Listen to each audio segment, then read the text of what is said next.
Hey guys, welcome to my first nail tutorial. This is the look that I created. It's basically a pink and white with crystals, and I'm about to show you how I got it done.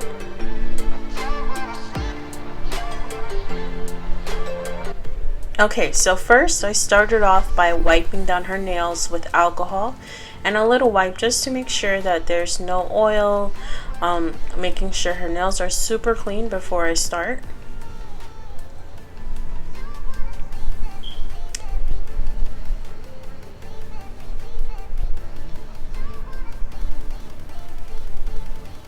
Okay, and I'm going in with my Melody Susie Scarlet drill, and I'm using a 180 sanding bit. And as you can see, I am just going around her cuticle and removing any shine from her nail. This is a really important step when doing nails because you want to make sure that the nail is really prepped for the acrylic and for the tips. If you usually have any lifting in your nails, this is where you really have to focus. You want to make sure that you get super close to that cuticle and remove any dead skin that might be on the nail. And always remove any shine that you see on the nail bed. And I didn't show this, but prior to using your drill, I recommend pushing back the cuticle. And you want to do that again to display any dead skin that might be on the nail bed. And I'm telling you that dead skin will cause your full set to lift, so it's just better to be cautious and push it back. Go in with your drill and just get rid of any skin on the nail. So again, I use my drill from right to left, and I make sure to go really close to that cuticle line. Again, I keep repeating that because it's really important. If you're having any lifting when you're making your nails, your full sets, it's probably because of the prep. So just make sure that you get really close. Don't be afraid. You can use it at a slow rate. I use my drill at 5,000 RPM.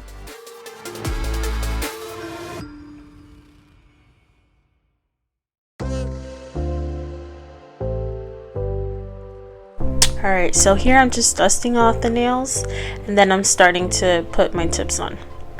So I am using my KDS nail glue. As most of you guys know, it's really good glue. You want to make sure when you're sizing your tips that the tip fits on the nail. You don't want it to be too small, and you don't want it to be too big for the nail. For example, this client, her pinky was super small, so at my smallest nail, which is a 9, I had to file down. You always want to make sure that the nail tip fits from sidewall to sidewall. If it's too small and you have to press down the tip, it might pop off. So you just want to make sure that you have the correct sizing.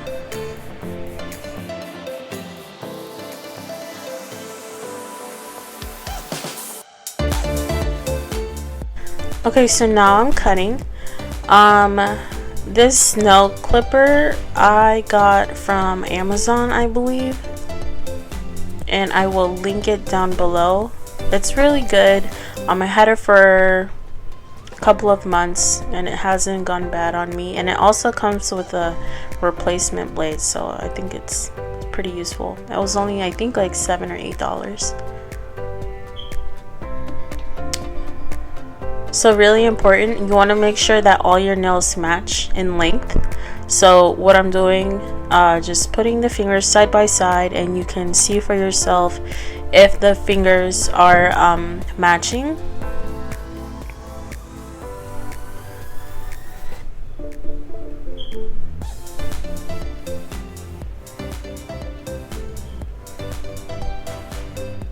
So now I'm going in with my drill and my 180 sanding bit again. You just want to make sure that you really blend in that tip with a natural nail. Again, that goes along with the preparation of the nail. You want to make sure that you really blend it in seamingly.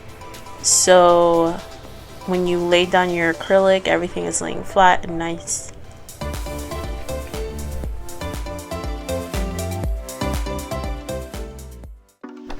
Alright, so my client wanted like a coffin type shape, so I just went ahead and I got some scissors and I clipped or trimmed the edges of the nails so I do less filing.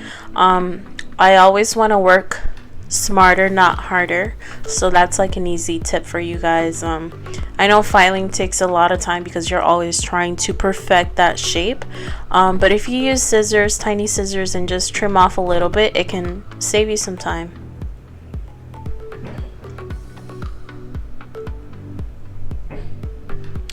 So now I'm starting to file. I believe my file is a 100-180 file, and I got it from a supply store, nail supply store. So I've been trying to perfect my shape. It's not where I want it yet, but it's getting there.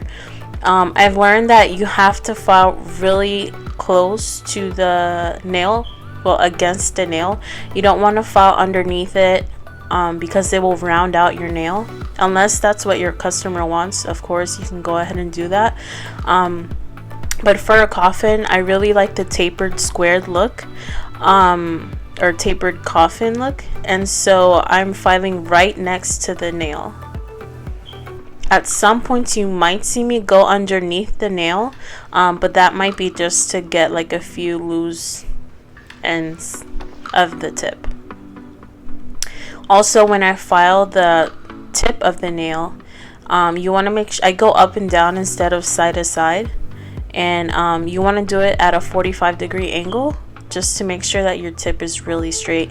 Some people go side to side, which is totally fine, if that's what you prefer, but I just prefer to go up and down at a 45-degree angle.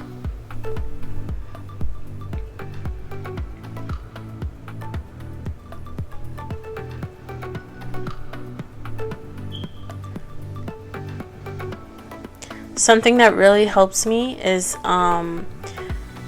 at first I begin filing the entire nail from like the middle, kind of like where the apex is supposed to be, and then I just file the bottom of the nail, if that makes sense, to taper it in more.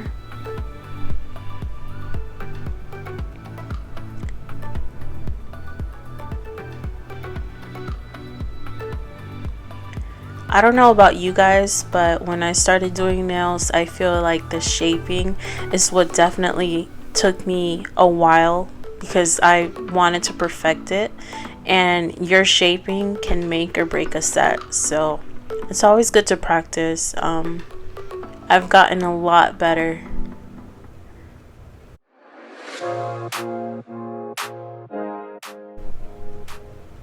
So yeah, here I'm just finishing off and I'm just letting you guys watch.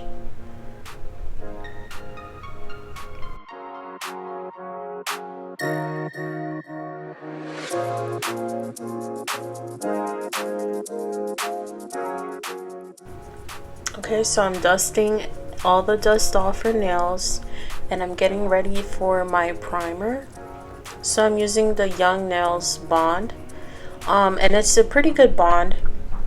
When I first started doing nails, I was using an iGel Beauty bond and my nails were lifting, and I think it might be because the monomer that I was using is Young Nails. I'm not really sure, but once I switched over to the Young Nails bond, I definitely saw improvement in my nails longevity.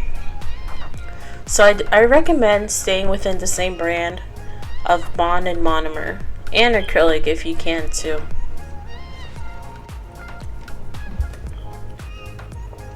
Alright, so here I just noticed that her nail was longer than the other one, so I just went back and cut it a little bit, then shaped it. Whenever you're working on a client and you catch a mistake, I suggest that you go back and fix it. Yeah, here I was using Blush Pink by iGel Beauty, and first I start off putting acrylic on the tip of the nail. I don't use too much. You don't want to make your nails super thick unless that's what your client wants.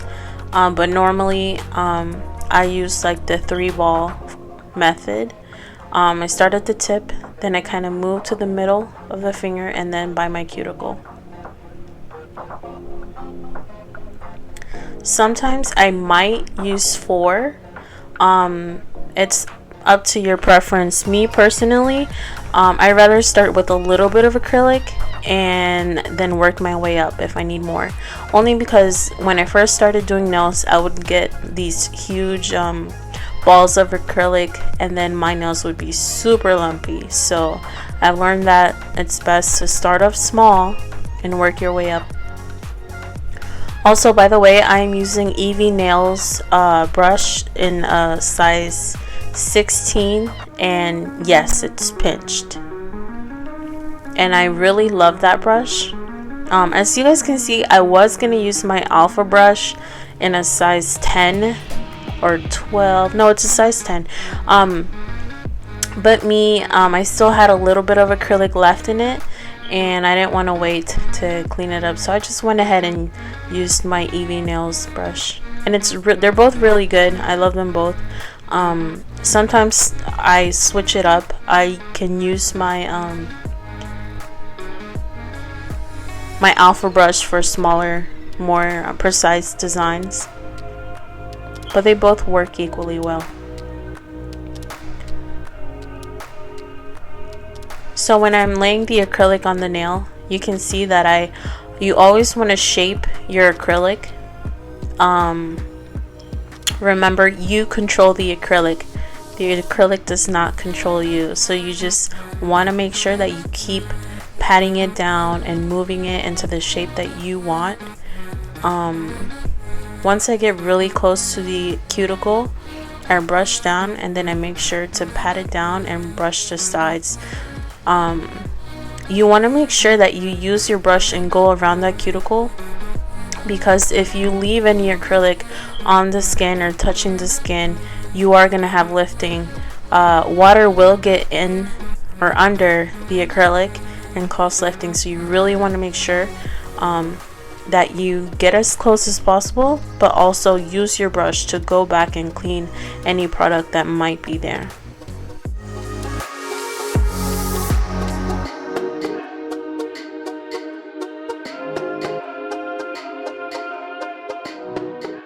And move on to the next, and I'm starting from the bottom, brush it all the way down, do my sides, pick up another bead, just put it on the apex, brush all your acrylic down, making sure you're shaping it. And yeah, once you practice, you're gonna get the hang of it. It's gonna become like second nature to you. Making sure you get any acrylic that might be on the sides. And yeah, also you want to make sure that while you're applying your acrylic, you're wiping your brush, so you don't get any acrylic stuck on your brush,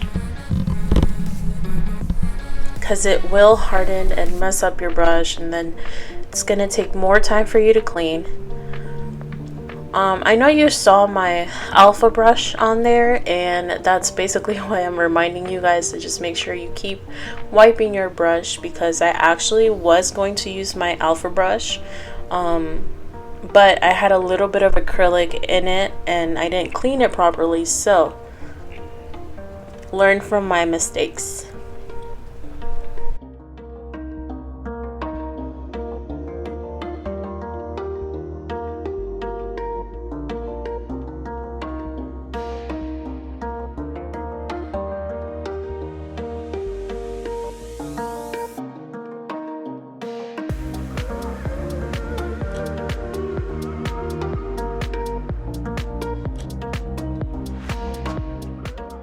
Always remember when you're putting your acrylic on. I know in the beginning I used to be super nervous, but just remember, you control the acrylic. The acrylic does not control you. You control the acrylic. The acrylic does not control you. I actually got that from a YouTuber. She said that, and after I got that in my mind, I don't know why, but I just became a lot more confident in applying the acrylic. And it's like, you control it. You keep shaping that acrylic. If you need more monomer, get more monomer and shape it, work it into how you need to work it.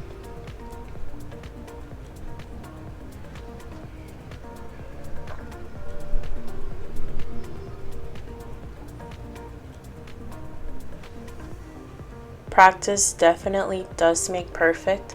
I remember I used to take like my first set probably took like 5 hours, and anytime that my friends let me practice on them, they would take 4 or 5 hours, and I kept practicing and practicing. And now usually a set with like designs and everything maybe takes me about 2 hours. And I'm hoping to get faster, so yeah, definitely keep practicing, guys.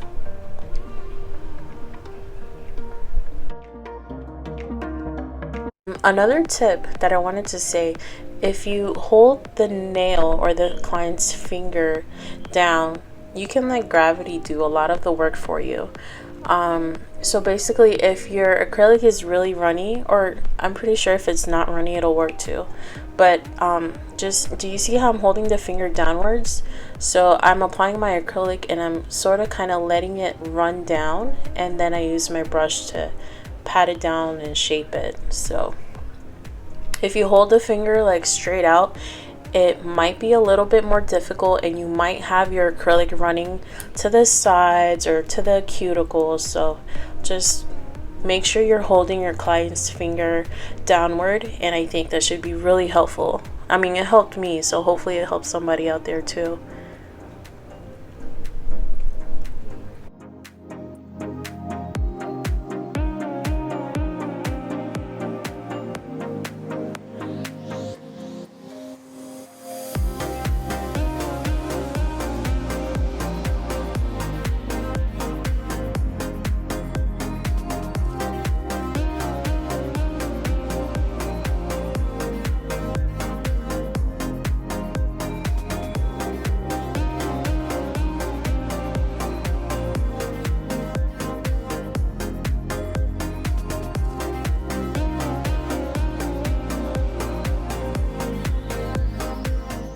Now I am using my Melody Susie Scarlet drill once again, but this time around I'm using my safety bit in a medium, and basically I'm just going around that cuticle and making sure that I file really close to the cuticle. In case you did get any acrylic or product near the skin, you can use your safety bin to like clean it up and make it look really nice. I drill from right to left, and usually I am going about 10 RPMs, not 10, I'm sorry, 10,000 RPM, or a little bit less depending on, you know, what I'm doing, but usually it's 10,000 RPMs. So yeah, you just want to make sure your nail is really smooth, making sure you don't have any acrylic on the skin or close to the skin.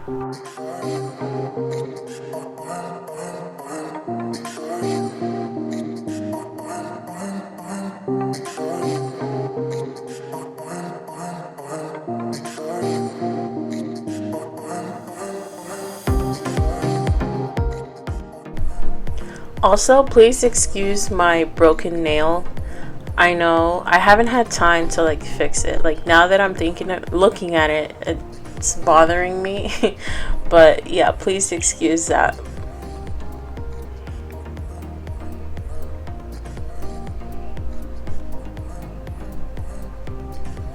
Also, don't be afraid to get really close to the cuticle with this. I feel like this cleans up your nail really nice, and it makes it look so much nicer when you have a nice smile line.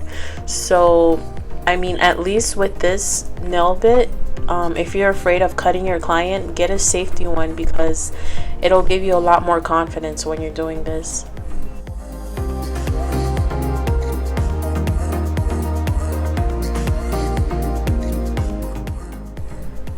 Okay, so now I am filing, and you always want to file after your acrylic. I've seen a lot of nail techs that have the most perfect application of acrylic, and sometimes honestly they don't even need to file, but they do. You always just want to go back and grab a file and just basically, I'm doing the same thing straight against my nails, trying to do it as straight as possible with a lot of force also, just not moving it, you know, just holding the file straight against the nail.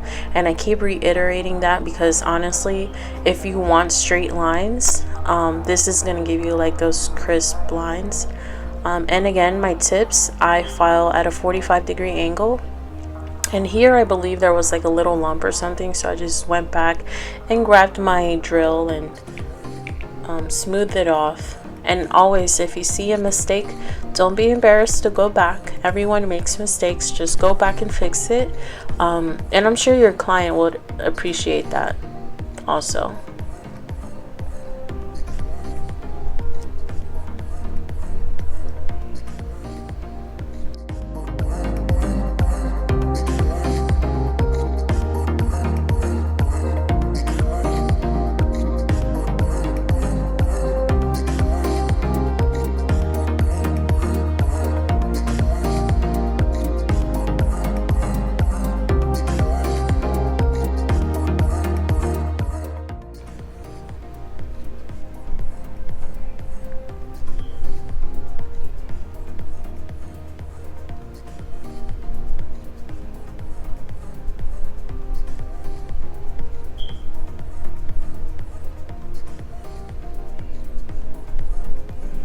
And again, I had a little lump here, so I just went back really quick, got my drill, buffed it out, and done. Now I'm just buffing all my nails, making sure my surface is nice and smooth. Especially if you're going in with a polish. I mean, you should always buff your nails, but I'm going in with a polish. So after washing her hands, I still went back with a no lint pad and some alcohol. And I'm just removing any excess dust that might have been trapped in the cuticle or on the nail, because I am using polish and I don't want my polish to get ruined by any debris or dust.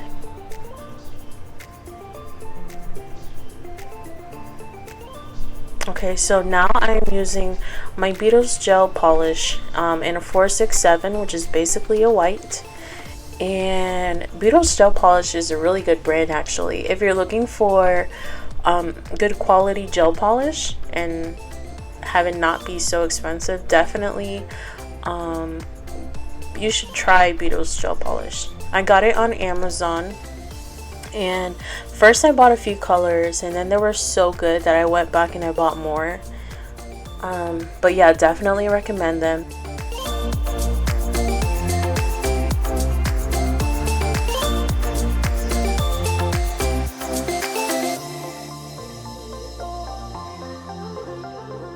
So here I'm just basically painting my white lines at an angle, trying to perfect it, trying to keep my brush as straight as I can. And I'm just doing that on her entire hand, and then I'm gonna go in with my brush and my acetone and clean it up.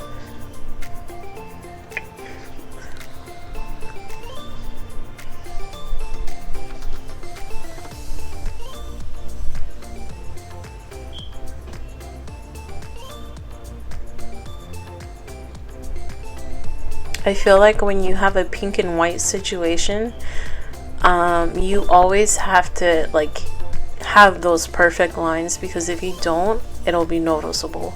So I tried my best to keep them really straight and perfect, and any imperfection you just go back, grab a brush and some acetone and fix it up. And here I'm just going back over that white before I cure it, because I want a nice pigmented coverage, and it's already pigmented, but that's just me, my habit. I like to, you know, touch it up a little bit before I cure it the first time,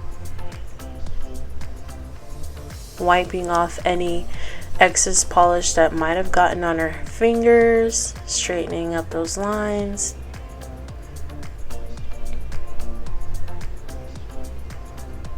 And here you just saw me like kind of like dab the side of her nail.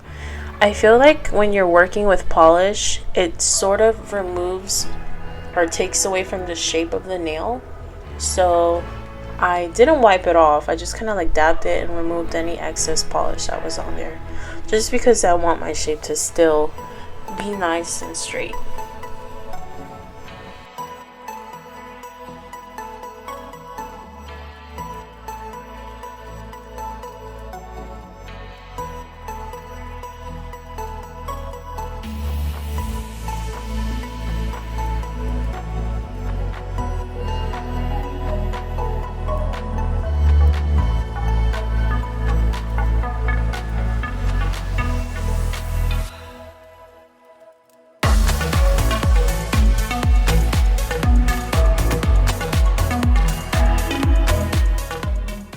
And I went in with my crystal glue and my iGel Beauty top coat. So that crystal glue is actually pretty good. I ordered it from Amazon and I forgot the name, but I'll link it down below in the description box for you guys. So basically how I do it, I just go ahead and get my glue and I brush down the entire nail, not only where the rhinestone is going, but you just want to do the entire nail. At least this is how I do it. And I don't cure it just yet. I go in with my top coat and I put it right over it. Again, all over the entire nail.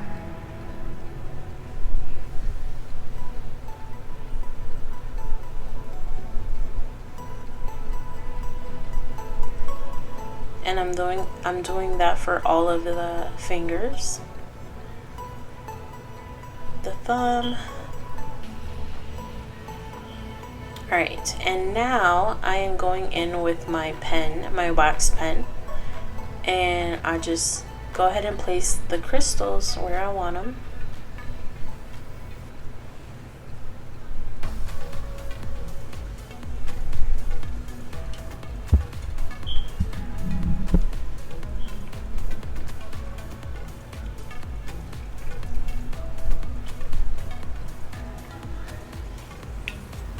So in the beginning, I don't know you guys, but my mission.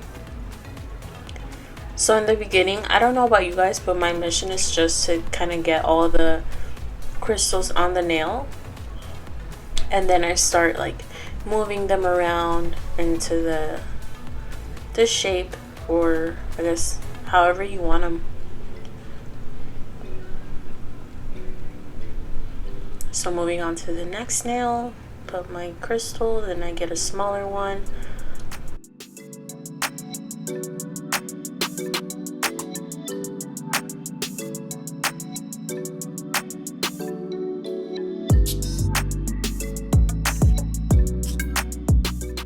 And as you can see, I'm not really worried about how they look on there. I'm just kind of putting them on there, and then I go ahead with the other side of the pen and I move them around to where I want them to be.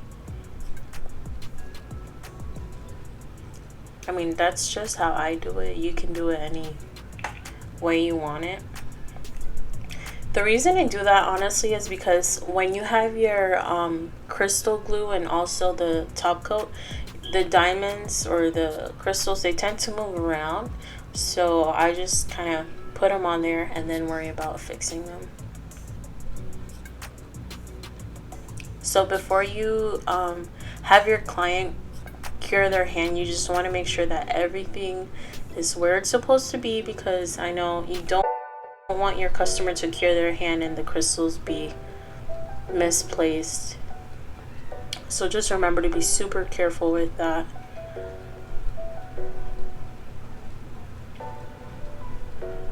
So on this hand, I'm basically doing the same thing. I'm getting my crystal glue, putting it all over the nail. I'm going in with my iGel Beauty top coat, covering the nail with that.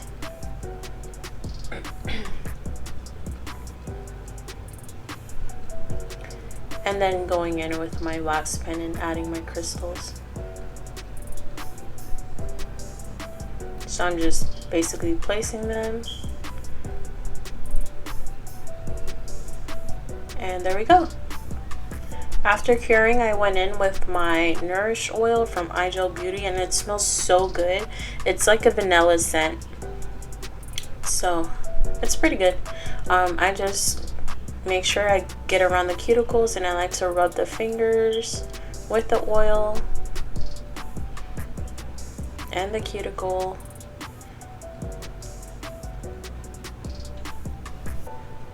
And yeah, that's pretty much it.